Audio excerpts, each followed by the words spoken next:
The afternoon sun filtered through the white curtains of the craftsman home, casting golden rectangles across the hardwood floor.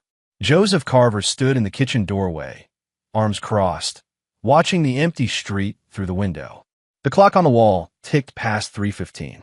They were supposed to arrive at 2. Behind him, the dining table was covered with paper plates decorated with cartoon princesses.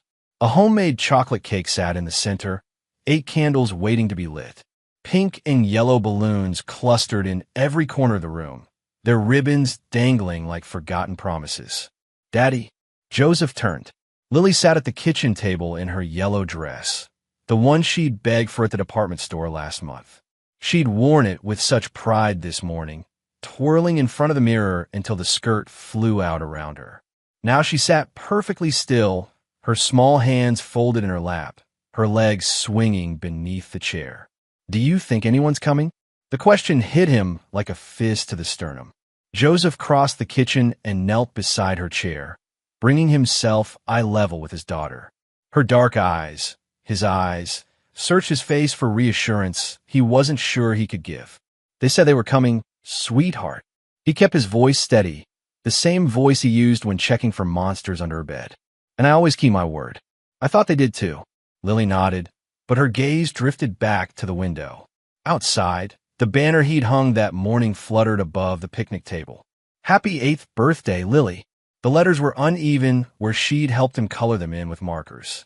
Joseph stood and moved to the sink, gripping the counter edge. The muscles in his jaw tightened. He'd sent the invitations 3 weeks ago. Ruth had delivered them personally to her family, promising everyone would be there. Her mother, Helen, had even called 2 days ago to confirm, her voice dripping with that sugary sweetness she used when she wanted something. "Of course we'll be there, Joseph. We wouldn't miss it for the world." But the driveway remained empty. No cars pulled up. No one knocked on the door. Joseph's phone buzzed in his pocket. He pulled it out, a spark of hope flaring in his chest. Maybe they were running late. Maybe. The message was from his buddy Mike at the hardware store. "Saw your invitation on the break room board. Wish I could make it. Hope the kid has a great day." Joseph's grip tightened on the phone. Mike wasn't invited. The invitation on the break room board was the one Joseph had shown him as an example when he'd been debating designs. That meant he scrolled through his contacts and pulled up Ruth's number. The call went straight to voicemail. He tried again. Same result. "Daddy." Lily's voice was smaller now. Maybe they forgot. Joseph pocketed his phone and forced his expression into something calmer than he felt. His father had walked out when Joseph was 12, leaving him with a mother who worked 3 jobs and an understanding that people who mattered showed up. His father hadn't. Joseph had built his life around that single lesson. Be the person who keeps their word. Protect the ones who actually show up. He'd thought his wife's family understood that. He'd been wrong. "You know what?" Joseph moved back to the table and pulled out the chair beside Lily. "I don't think we need them. You've got me, and I'm the best party guest there is." Lily smiled, but it didn't quite reach her eyes. "Really? Really?" He reached for the cake and slid it toward them. "How about we light these candles right now? Just you and me. But we're supposed to wait for everyone. Everyone who matters is already here." He found a lighter in the drawer and began lighting the candles, one by one. The small flames cast dancing shadows across Lily's face. When all 8 were burning, Joseph started singing. His voice was rough, off-key, but he sang louder than he would have if the house had been full of guests. Lily joined in halfway through, her voice thin but growing stronger. When they finished, she closed her eyes and made a wish. Joseph watched her, memorizing the way her nose wrinkled in concentration, the way her small chest rose with the breath she was gathering. She blew. The candles flickered and died, thin trails of smoke curling toward the ceiling. "What did you wish for?" Joseph asked. "I can't tell you, or it won't come true." "Fair enough." They ate cake on the front porch, sitting on the wooden steps that Joseph had repaired last summer. The lake stretched out before them, calm and mirror-smooth. A breeze carried the scent of pine and water. Somewhere down the shore, a dog barked. Joseph watched his daughter eat, her fork scraping against the paper plate. She was trying to act happy, trying to pretend this was enough. But he saw the way her eyes kept drifting to the empty driveway, the way she startled every time a car engine sounded in the distance. The anger in his chest burned hotter, a coal he couldn't smother. Not at Lily. Never at Lily. But the people who'd promised to come and didn't. At Ruth, who'd left this morning saying her mother needed help with something important. At Helen, who controlled every aspect of Ruth's life with the precision of a puppeteer. Joseph had ignored the warning signs for years. The way Ruth's voice changed when she spoke about Lily. Too flat, too distant, as if she were talking about a neighbor's child instead of her own. The way Helen inserted herself into every decision, every argument, every private moment of their marriage. The way Ruth's eyes glazed over when Helen called, her personality shifting like someone had flipped a switch. He'd told himself it would get better, that Ruth would grow stronger, more independent, that motherhood would change her. But as he sat on the porch watching his daughter eat birthday cake alone, Joseph realized the truth he'd been avoiding. Some things don't get better. Some wounds are too deep, too deliberately inflicted to heal on their own. Daddy, Lily set down her fork. Can we go feed the ducks? Sure, kiddo. They walked down to the water's edge, Lily's small hand tucked in his. The afternoon sun painted everything gold. The water, the trees, the weathered dock that stretched out over the lake.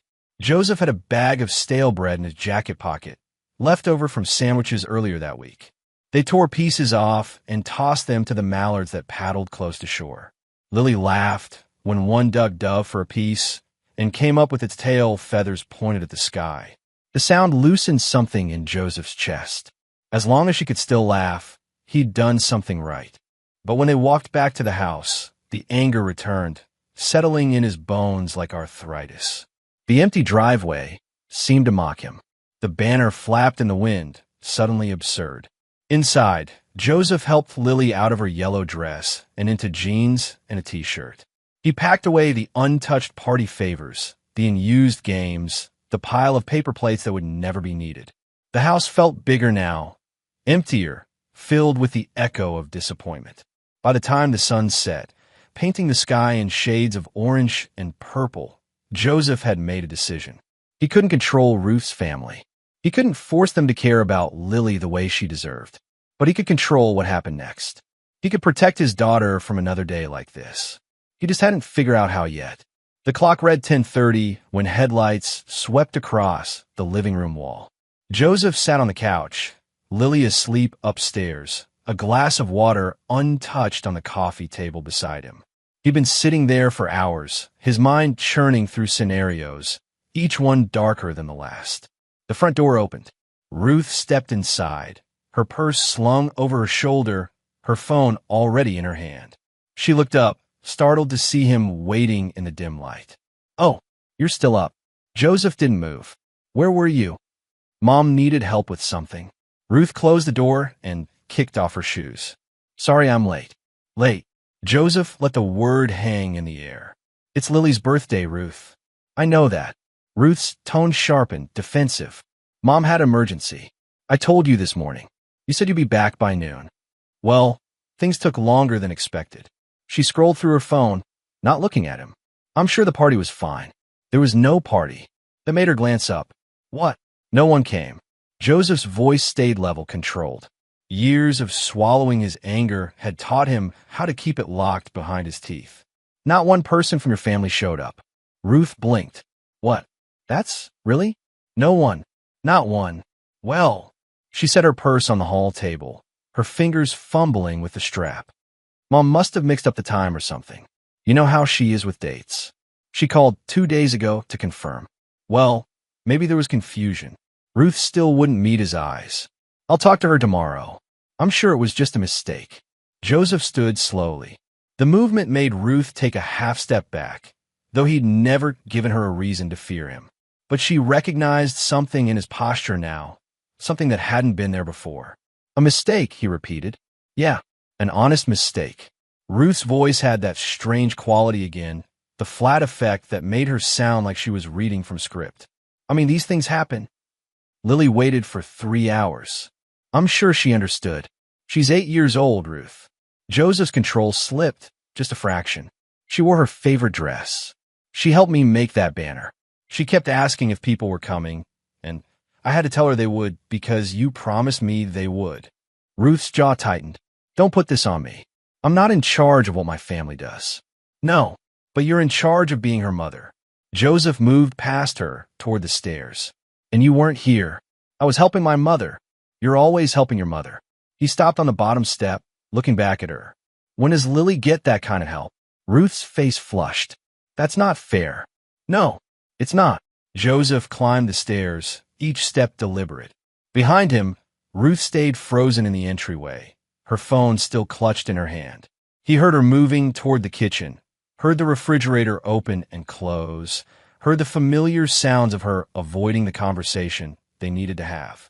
In Lily's room, he stood in the doorway for a long moment.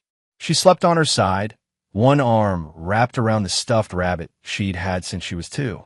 The moonlight streaming through her window made her look even younger than 8, impossibly small and vulnerable. Joseph had grown up without a father. He'd sworn his own kids would never know that particular brand of abandonment. But watching Lily sleep now, he realized there were different kinds of abandonment. Some people left physically. Others stayed and made you wish they hadn't. He pulled her door, closed gently, and went to the bedroom he shared with Ruth. She was already in bed, back turned to his side, pretending to sleep. Joseph changed in silence and lay down on top of the covers, staring at the ceiling. The house settled around them, all creaks and whispers. Somewhere outside, a night bird called. Joseph's mind kept circling back to the same question. How long had this been planned? Because that's what it felt like. Not a mistake. Not confusion. A choice. A coordinated effort to humiliate him, to show him exactly where he stood in the hierarchy of Ruth's family. And if that was true, if this was intentional, then everything he'd built, his marriage, his family, his carefully constructed life, was standing on sand. Joseph closed his eyes, but sleep wouldn't come. Instead, he made plans. 3 days passed in tense silence. Ruth moved through the house like a ghost, present but not really there. She went to work, came home, spent hours on her phone in the bedroom. She barely spoke to Lily, offering only distracted hums when their daughter tried to show her a drawing or tell her about school. Joseph watched it all with growing clarity. This wasn't new behavior. It had always been there, simmering under the surface. He'd just been too willing to make excuses, to blame it on stress or fatigue or Helen's influence. But now, with the birthday fiasco still fresh in his mind, he saw the pattern clearly.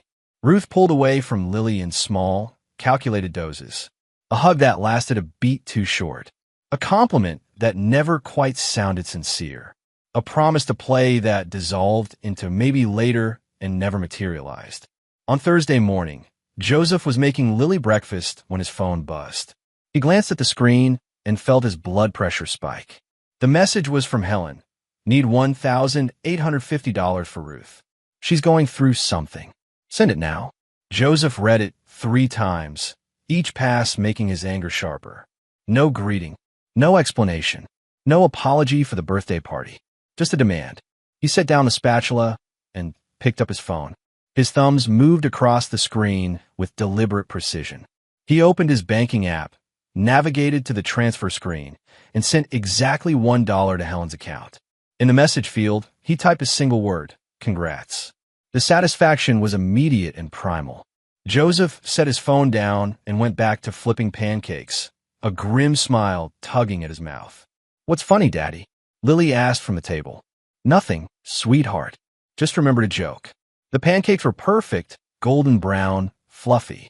Joseph stacked 3 on Lily's plate and added a smiley face with blueberries. She giggled and picked up her fork. Can you do the voice? She asked. Joseph adopted an exaggerated British accent. Good morning, madam. I do hope these pancakes meet with your approval. Lily laughed, really laughed, and Joseph felt the tight knot in his chest loosen slightly. This was what mattered. Not Helen's demands or Ruth's coldness. Just this moment, this laugh, this little girl who still thought he could make everything okay with funny voices and blueberry smiles. Ruth emerged from the bedroom as they were finishing breakfast. She looked at the pancakes, at Lily's happy face, and something like resentment flashed in her eyes. It was there and gone in a second, but Joseph saw it. "I'm going to my mom's," Ruth announced, grabbing her keys from the hook. "When will you be back?" Joseph asked. "Don't know. Depends on what she needs." "Ruth." But she was already out the door. The engine of her car started, gravel crunched under tires, and she was gone. Lily's smile faded. "Is Mom mad at me?" "No, honey." Joseph moved to the table and squeezed her shoulder. "Mom's just dealing with some grown-up stuff. She's always dealing with grown-up stuff." Joseph had no good answer for that. He spent the morning working from home, his laptop set up on the kitchen table while Lily colored beside him. His phone buzzed repeatedly. Helen calling, Ruth calling. Unknown numbers he suspected were also Helen using different phones. He ignored them all. Around noon, his friend Derek from the police department sent him a text. "Hey man, heard you might have some family drama brewing. Call me if you need anything." Joseph frowned at the message. How did Derek know about family drama? He typed back, "What are you talking about?" 3 dots appeared, disappeared, appeared again. Then, "Your mother-in-law called the station asking about procedures for eviction disputes. Said you locked your wife and kid out of the house. Just giving you a heads up." Joseph's vision tunneled. He set the phone down carefully, afraid of what he might do if he squeezed it any harder. Helen was escalating. The money demand was just the opening move. Now she was laying groundwork for something bigger. He stood and walked to the front door. The lock was standard, easily bypassed if you knew what you were doing, or if you had a key, which Ruth did. Joseph went to the garage and found his toolbox. 20 minutes later, he'd installed a new deadbolt on both the front and back doors. He kept one key for himself and put the spare in his wallet. "What are you doing?" Lily asked from the doorway. "Upgrading our security." Joseph tested the new lock. It clicked into place with a satisfying snick. Just being careful. That afternoon, he drove to the hardware store and made copies of the new keys. He gave one to Derek at the police station, along with a brief explanation of the situation. Derek listened, his expression growing more serious. "That's some manipulation right there," Derek said when Joseph finished. "You've got text proving she demanded money?" "Yeah. And proof Lily's here, safe? She's at home right now with my neighbor watching her. I could have you talk to her teacher, her doctor, anyone." Derek nodded slowly. "Keep documenting everything. And if they call the cops on you, stay calm. We'll handle it. They already tried, didn't they? Helen called. Said you were violent and unstable. But she couldn't provide any evidence, and you don't have any record." Derek leaned against his desk. "Between you and me, we get calls from her a few times a year. Usually about neighbors parking wrong or stores not honoring expired coupons. She's known." Joseph felt something like vindication bloom in his chest. He wasn't crazy. Helen really was the problem. He drove home as the sun started to set. The house looked peaceful from the outside, warm light glowing in the windows. But Joseph felt like he was preparing for war. Not the violent kind. He'd never raise a hand to anyone. But the kind fought in courtrooms and police reports, where every word mattered and every action had to be calculated. At 8:30 that night, red and blue lights washed across his living room walls. Joseph looked up from a book he was reading to Lily. Through the window, he could see a patrol car in the driveway, 2 officers climbing out. "Stay here," he told Lily. "It's okay. Probably just a neighbor thing." But he knew better. He opened the door before they could knock. The older officer, not Derek, someone Joseph didn't recognize, stood on the porch with a practiced expression of neutral authority. "Mr. Carver, that's me. We receive a call from Helen Pierce. She claims you forcibly removed your wife and daughter from the home and changed the locks to prevent their return.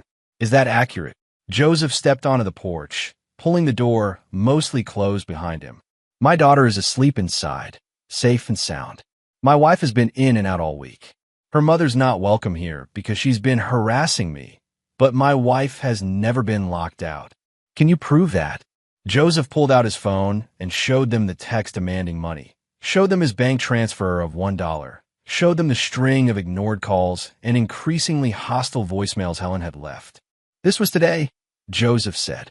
"She demanded $1,800. When I refused, she called you guys saying I'm dangerous. You see the pattern?" The younger officer exchanged a glance with his partner. "Yeah, we see it. Can we speak with your daughter?" The older officer asked. Just to verify she's okay? Of course. Joseph led them inside. Lily sat on the couch, her eyes wide, but unafraid. Joseph had taught her that police were helpers, not threats. Hi, sweetie, the older officer said, his voice gentling. I'm Officer Williams. Just checking to make sure you're doing okay. I'm good, Lily said. We were reading a story. Did your dad kick you out of the house today? Lily's nose wrinkled in confusion. No, I've been here all day. We had pancakes for breakfast with blueberries. Officer Williams smiled. Sounds nice. And you feel safe here? Yeah, it's my house. The officers asked a few more questions, gentle, routine, and Lily answered each one with the straightforward honesty of a child who had nothing to hide. When they finished, Williams stood and nodded to Joseph. Sorry to bother you, Mr. Carver. This looks like someone trying to cause trouble where there isn't any. Helen Pierce, the younger officer muttered, checking something on his phone. Yeah, we got a file on her. She calls in a lot of questionable complaints. They left with an apology and a suggestion that Joseph document everything. He stood on the porch and watched their taillights disappear down the street. Inside, Lily looked up at him. Was that because of Grandma Helen? Joseph sat beside her on the couch. Yeah, kiddo, it was. She doesn't like you very much. No, she doesn't. Is Mom coming home tonight? I don't know. Lily leaned against his side. That's okay. We're good at being just us. Joseph wrapped his arm around her shoulders and pulled her close. His throat felt tight. Yeah, we are.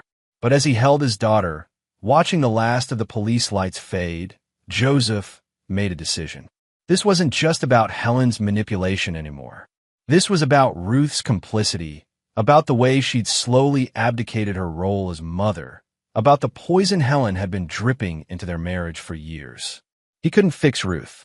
He couldn't make her choose Lily over Helen. But he could make sure Lily never spent another birthday waiting for people who wouldn't come. Ruth didn't come home that night, or the next. On the third day, Joseph received a text from her, staying with Mom for a while.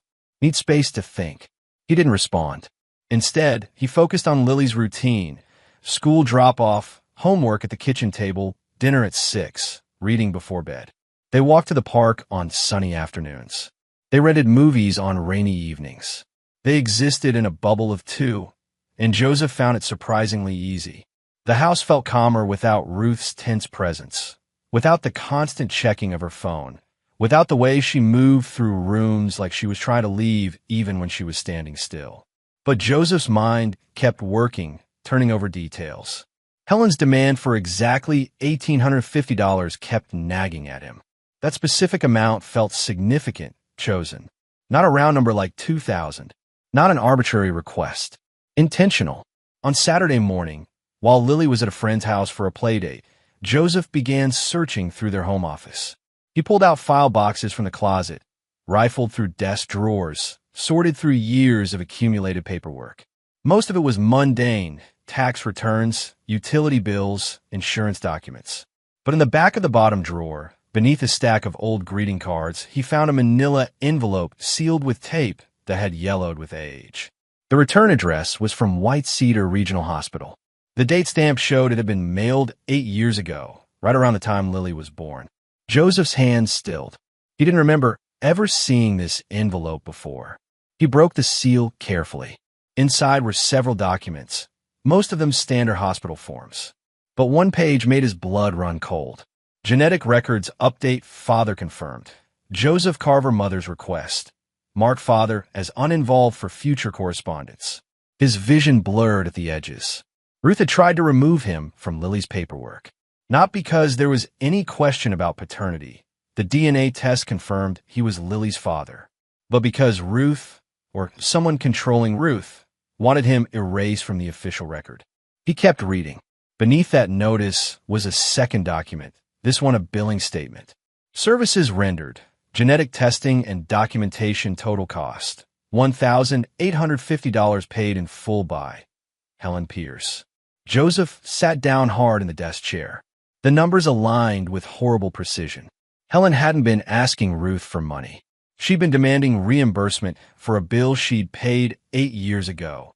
A bill for genetic testing meant to exclude Joseph from his own daughter's life.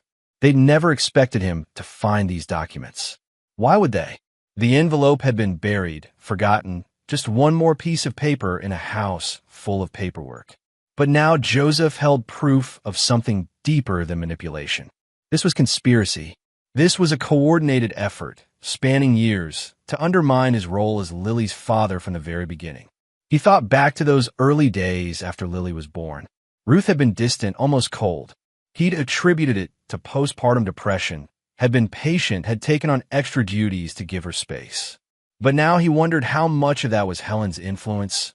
How much was Ruth being coached to pull away? Joseph spread the documents across the desk. His hands were steady, his mind suddenly clear. Anger had burned through him in those first days after the birthday party. But this wasn't anger anymore. This was something colder, sharper. This was calculation. He photographed every document with his phone, uploaded them to a secure cloud storage, and emailed copies to himself from 3 different accounts. Then he put the originals in a fireproof lockbox in his closet. Evidence. Leverage. Power. For the first time since this started, Joseph felt the balance shift. On Monday afternoon, Joseph picked Lily up from school and drove her to the lake. They sat on the dock, legs dangling over the water, watching the sun paint the sky in shades of orange and pink. "Lily," Joseph said carefully, "can I ask you something?" "Sure." "Has Grandma Helen ever said anything to you about me? Or about your mom?" Lily picked at a splinter on the dock. "Sometimes." "Like what?" "Like..." Lily hesitated. "She told Mom that my party wasn't important, that you'd understand if people didn't come." Joseph's jaw tightened, but he kept his voice gentle. "When did she say that?" "I heard her on the phone the week before. She said it would teach you something about not being in charge." The pieces clicked into place. This hadn't been an accident or confusion. Helen had actively discouraged people from coming, had orchestrated the entire humiliation deliberately. "Did your mom say anything back?" "She said okay." Lily's voice dropped. "She always says okay to Grandma." Joseph put his arm around his daughter. "Thank you for telling me, sweetheart. That must have been confusing to hear. It made me sad. I thought maybe I did something wrong." "You didn't do anything wrong. Not one single thing." They sat in silence for a while, watching a family of ducks paddle past. The water lapped against the dock posts. Somewhere across the lake, someone was playing music, the notes carrying faintly over the water. "Daddy." Lily's voice was small. "Are you and Mom going to get divorced?" The question punched the air from Joseph's lungs. He'd been avoiding this conversation, hoping he could fix things before they reached that point. But Lily was smart. She saw what he tried to hide. "I don't know yet, honey. But whatever happens, you'll be safe and loved. That part doesn't change. Will I still get to live with you? If I have anything to say about it, yes." Lily leaned against his side. "Good, because you're the one who shows up." Joseph closed his eyes against the sting of tears. Out of the mouths of babes. His 8-year-old daughter had articulated the entire problem in 7 words. That night, after Lily was asleep, Joseph sat at his desk and drafted a document. He'd learned long ago that you don't win battles by reacting emotionally. You win by staying 3 steps ahead, by controlling the narrative, by making your moves when people think you're still reeling. The document was simple, a separation agreement requesting full physical custody of Lily, citing Ruth's pattern of emotional neglect and Helen's documented interference. He included photographs of the hospital documents, screenshots of Helen's demanding text, the police report from the false eviction claim, and a list of witnesses who could attest to Ruth's parenting, or lack thereof. He didn't file it immediately. Not yet. First, he needed to have one more conversation. On Wednesday evening, Joseph drove to Helen's lake house. The sun was setting, casting the property in that golden hour glow that made everything look deceptively peaceful. The house itself was a sprawling ranch-style structure with large windows facing the water. Helen had always bragged about owning it, though everyone in town knew it came from her late husband's life insurance payout. Joseph parked in the driveway and sat for a moment, centering himself. He needed to be calm, controlled, strategic. Showing emotion now would only give Helen ammunition. He climbed the steps and knocked. Through the window, He could see movement inside, shadows passing, voices murmuring. The door opened, and Helen stood there with her usual expression of vague disdain. "Joseph," she didn't step aside. "I didn't realize you were coming. I didn't realize I needed an invitation to discuss my wife and daughter." Helen's nostrils flared, but she moved aside. "Ruth's here. I assume that's who you want to see. Actually, I wanted to talk to both of you." The living room was exactly as Joseph remembered. Overstuffed furniture, decorative plates on the walls, a bookshelf full of titles that had never been opened. Ruth sat on the couch, her phone in her hands, looking up with wide eyes when Joseph entered. "Joseph? What are you? I found something interesting this week." Joseph interrupted. He reached into his jacket and pulled out photocopies of the hospital documents. He set them on the coffee table between himself and the two women. Helen went pale. Ruth's eyes darted between Joseph and her mother, confusion evident on her face. "What is this?" Ruth asked. "That's what I'd like to know." Joseph's voice was conversational, almost pleasant. "It's a bill from the hospital, dated 8 years ago, for genetic testing." Ruth picked up the papers with trembling hands. Joseph watched her read, watched the moment comprehension dawned. Her face crumbled. "Mom?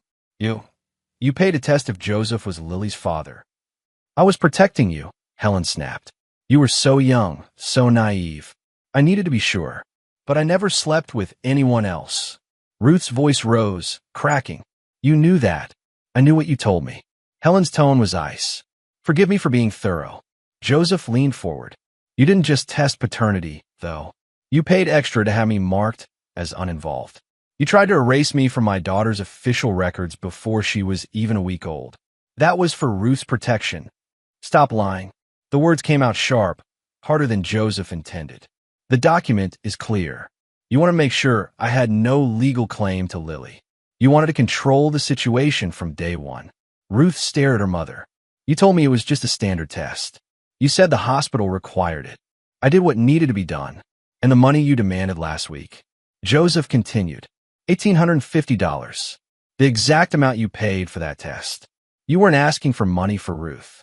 You wanted reimbursement." Helen lifted her chin. "I paid for that test with my money. You owe me. I owe you." Joseph stood, his control finally slipping. "I owe you for trying to remove me from my daughter's life, for poisoning my wife against her own child, for deliberately sabotaging Lily's birthday party to humiliate me." "That was," Helen started. "Lily heard you." Joseph cut her off. "She heard you tell Ruth that the party wasn't important. That would teach me a lesson about who's really in charge." Ruth's head snapped up. "You said what?" "Ruth, don't be dramatic. You told people not to come to your granddaughter's birthday party." Ruth's voice was shrill now, years of suppressed anger finally breaking through. "What kind of person does that?" "The kind who knows what's best for you." Helen stood, her face flushed. "Joseph was never good enough for you. I told you that from the beginning. He has no ambition, no family worth mentioning, no prospects. You could have done so much better." "I love him," Ruth shouted. The room went silent. Ruth looked shocked by her own words, as if she'd surprised herself. Helen's face twisted into something ugly. "You don't know what love is," Helen said coldly. "You've spent your whole life making bad decisions, and I've spent mine fixing them. This is no different. Lily is my daughter, not a bad decision. Lily is a burden you weren't ready for."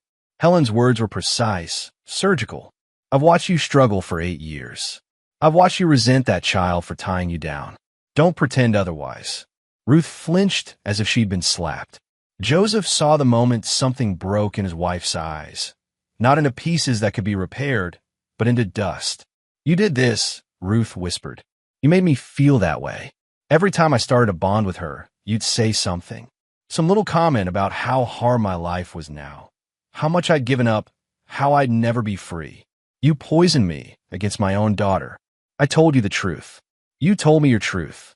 Ruth stood, her whole body shaking. "And I listened because I didn't know any better, because I've been listening to you my whole life." "Ruth, no." Ruth's voice was stronger now. "I'm done. I'm done with you controlling everything. I'm done with you in my head." Helen turned to Joseph, her expression venomous. "This is what you wanted, isn't it? Turn her against me?" "I didn't have to turn her against you. Joseph said quietly. You did that yourself.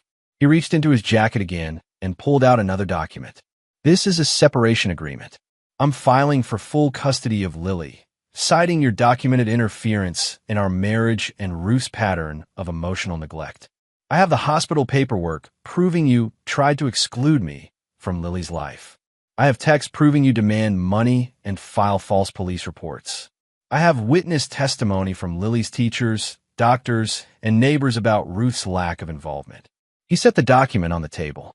You can fight this if you want. We can go to court and air every bit of dirty laundry in public. Or, Joseph paused. Ruth can agree to the terms I've outlined, and we can handle this quietly. You're blackmailing me? Helen's voice was shrill. I'm protecting my daughter. Something you've never done. Ruth picked up the document. Joseph watched her read through it. Terms for custody, visitation schedules, financial arrangements. He'd been fair, more fair than he needed to be. He wasn't trying to punish Ruth. He was trying to save Lily. If I sign this, Ruth said slowly, what happens to me? You get visitation rights as outlined. You have time to work on yourself, to figure out who you are without your mother's voice in your head. And Lily gets stability. I don't get to live with her. No. Joseph's voice was firm. Not until you can prove you're choosing her over Helen. Not until you can look me in the eye and tell me you're ready to be her mother. Ruth's tears fell silently. I do love her, you know. I don't know how to show it. Then learn. Joseph's tone softened slightly. Go to therapy. Figure out what Helen did to you. Fix it. And when you're ready, really ready, we can talk about a different arrangement. Helen moved toward the door, her voice dripping with contempt. If you think you can just waltz in here and destroy this family. You destroyed this family years ago, Joseph interrupted. I'm just cleaning up the mess. He turned to Ruth. I'll need your answer in 48 hours. If you don't respond, I'm filing the full custody petition with all the evidence attached. It'll be public record. Everyone in this town will know what your mother did. Ruth nodded mutely. Joseph walked to the door. Before he left, he looked back at Helen. One more thing. If you come near my house again, if you contact me or Lily in any way, if you try to manipulate Ruth into fighting this, I'll file for a restraining order. And unlike your false police reports, mine will stick. Helen's mouth opened, but no sound came out. Joseph left them there. Two women who'd spent so long tangled in each other's dysfunction, they couldn't tell where one ended and the other began. He felt no satisfaction, no triumph. Just exhaustion and the grim determination to see this through. As he drove home through the darkening evening, past houses with lit windows and families eating dinner together, Joseph thought about the life he'd tried to build. He'd wanted something simple, a wife who loved him, a daughter who felt safe, a home that felt like sanctuary. He'd gotten 2 out of 3, and honestly, that wasn't bad. The 48 hours passed slowly. Joseph kept his routine with Lily, school, homework, dinner, bedtime stories. He didn't mention the confrontation with Helen, didn't tell Lily that big changes were coming. There would be time for that conversation when he knew which direction things were headed. On Friday afternoon, exactly 47 hours after his visit to Helen's lake house, Ruth's car pulled into the driveway. Joseph was in the kitchen making grilled cheese sandwiches when he heard the engine cut out. Through the window, he watched Ruth sit in the driver's seat for a long moment, staring at the steering wheel. Then she climbed out, a manila folder tucked under her arm. She knocked on the door. Joseph wiped his hands on a dish towel and let her in. Lily's at soccer practice, he said. Comes home in an hour. I know. Ruth's voice was hoarse, as if she'd been crying. I wanted to talk to you alone. They sat at the kitchen table, the same table where Lily had waited for party guests who never came. Ruth set the folder between them and pushed it toward Joseph. I signed everything. Joseph opened the folder. Every page was initialed, every line signed. Her handwriting was shaky but legible. You're sure? He asked. No. Ruth met his eyes for the first time. But I'm doing it anyway. Joseph closed the folder. This is the right choice, Ruth. For Lily. I know. She twisted her wedding ring around her finger, a nervous habit she'd had for years. Can I ask you something? Go ahead. When did you stop loving me? The question hung between them. Joseph considered lying, considered sparing her feelings. but she deserved honesty, even if it hurt. I'm not sure I ever did, he said quietly. Love you, I mean. I love the idea of you. I love the potential. But the real you? The person you became under Helen's influence? I don't know if I ever got to meet that person long enough to love them. Ruth's face crumpled, but she nodded. That's fair. For what it's worth, I'm sorry, Joseph continued. I should have seen what was happening sooner. Should have fought harder to get you away from your mother. Maybe if I had, it wouldn't have mattered. Ruth wiped her eyes. Helen's had her hooks in me since I was born. You couldn't have stopped that. I'm not sure anyone could have. They sat in silence for a moment. The refrigerator hummed. Outside, a car passed by, music thumping from its speakers. I'm going to stay with my aunt in Minnesota for a while, Ruth said. Mom's sister, the one Helen doesn't talk to anymore. That's probably smart. She offered to pay for therapy, said she'd been watching Helen control me for years and was just waiting for me to be ready to break free. Are you ready? I don't know. Ruth's voice broke. But I have to try, right? For Lily. Even if she's living with you, she deserves a mother who's actually present. Joseph felt something in his chest loosen. Maybe Ruth wasn't completely lost. Maybe there was still a chance for her to become the person she could have been without Helen's interference. Can I see her? Ruth asked. Before I go? She'll be home soon. You can wait if you want. Ruth shook her head. I'll come back next week. When I'm steadier. I don't want her to see me like this. She stood and moved toward the door, then stopped. Joseph? Thank you. For what? For not letting me destroy her. For being the parent I couldn't be. Before Joseph could respond, she was gone. The door closed quietly behind her, and a moment later her car engine started. Through the window, he watched her drive away, following the curve of the road until she disappeared around the bend. Joseph picked up the folder and carried it to his home office. He placed it in a lockbox with the hospital documents, evidence of a war fought and won. Not cleanly, not without casualties, but one nonetheless. 3 months later, Joseph sat in a small courtroom overlooking the lake. The morning sun streamed through tall windows, painting the wood-paneled walls in shades of gold. It was one of those perfect autumn days when the air smelled like apples and would smoke. Lily sat beside him on the wooden bench, her legs swinging several inches off the ground. She wore a blue dress and had insisted on braiding her own hair that morning. It was crooked, one braid significantly thicker than the other, but Joseph hadn't suggested fixing it. She'd worked hard on those braids. On the other side of the room, Ruth sat with her aunt, a kind-faced woman who looked nothing like Helen. Ruth had been in Minnesota for 10 weeks now, and Joseph had to admit she looked better. Healthier, like someone had turned the lights back on behind her eyes. Helen was notably absent. The restraining order Joseph had filed, and the judge had granted, kept her at least 500 feet from any proceeding involving Lily. The judge entered, and everyone stood. Judge Patricia Morrison was in her early 60s, with gray hair and sharp eyes that seemed to miss nothing. Joseph had done his research. She was known for prioritizing children's welfare over parental convenience, for cutting through manipulation and getting to the truth. Please be seated, Judge Morrison said, settling behind the bench. She opened the case file and read silently for a moment, her reading glasses perched on her nose. This is a custody hearing for Lily and Carver, age 8, she said finally. Mr. Carver is seeking full physical custody with visitation rights for the mother. Mrs. Carver has signed an agreement accepting these terms, but wishes to address the court. Ruth stood. Her hands trembled, but her voice was steady. Your Honor, I want to say something. Go ahead, Mrs. Carver. My mother spent my whole life controlling me. What I ate, what I wore, who I was friends with, how I felt. When I had Lily, I tried to be different, but I didn't know how. Every time I tried to bond with my daughter, I heard my mother's voice telling me I was doing it wrong, that I wasn't enough, that Lily was a burden. Ruth paused, gathering herself. I let that voice become louder than my own, and my daughter suffered because of it. Judge Morrison nodded, making notes. And what has changed? I'm in therapy 3 times a week. I haven't spoken to my mother in 3 months. I'm living with my aunt, who's teaching me what healthy family looks like. I'm learning how to be a person outside of my mother's control.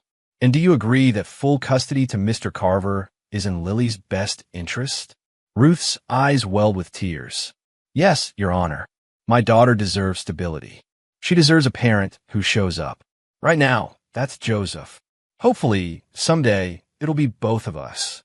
Judge Morrison turned to Joseph. Mr. Carver, do you have anything to add? Joseph stood. He'd prepared a speech, bullet points of everything Helen had done, every way Ruth had failed. But standing there now, with Lily's small hand in his, the words felt unnecessary. I just want my daughter to have the childhood she deserves, he said simply. Birthday parties where people show up. A home where she feels safe. A father who keeps his promises. Has the mother been exercising her visitation rights as outlined in the agreement? Yes, Your Honor. Ruth visits every Sunday. She's present, engaged. She's trying. Judge Morrison made more notes, then set down her pen. I've reviewed all the evidence submitted in this case.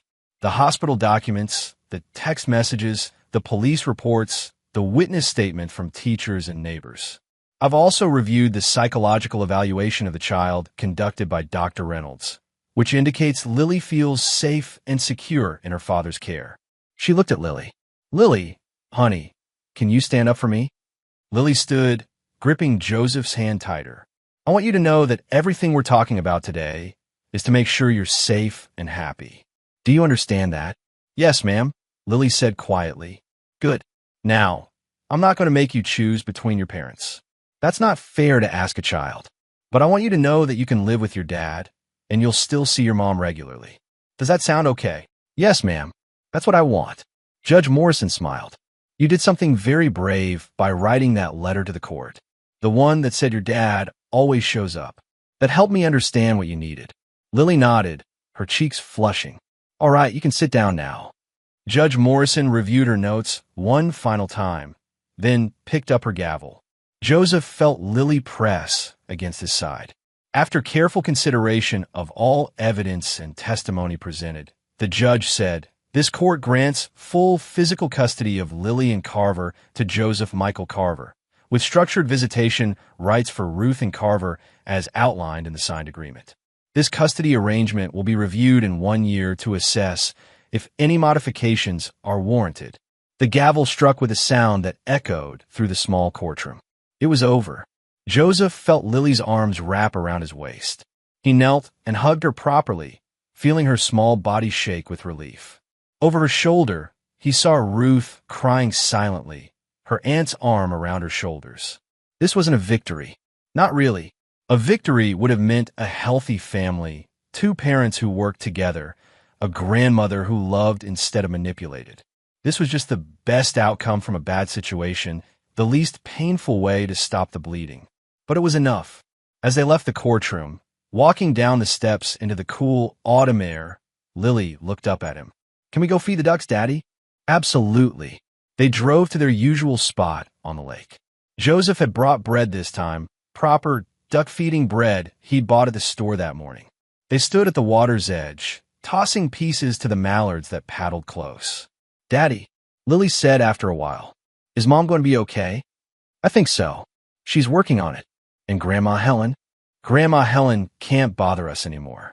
The judge made sure of that. Lily nodded, processing this. Then, will you still be here? Even when I'm grown up? Joseph pulled her close.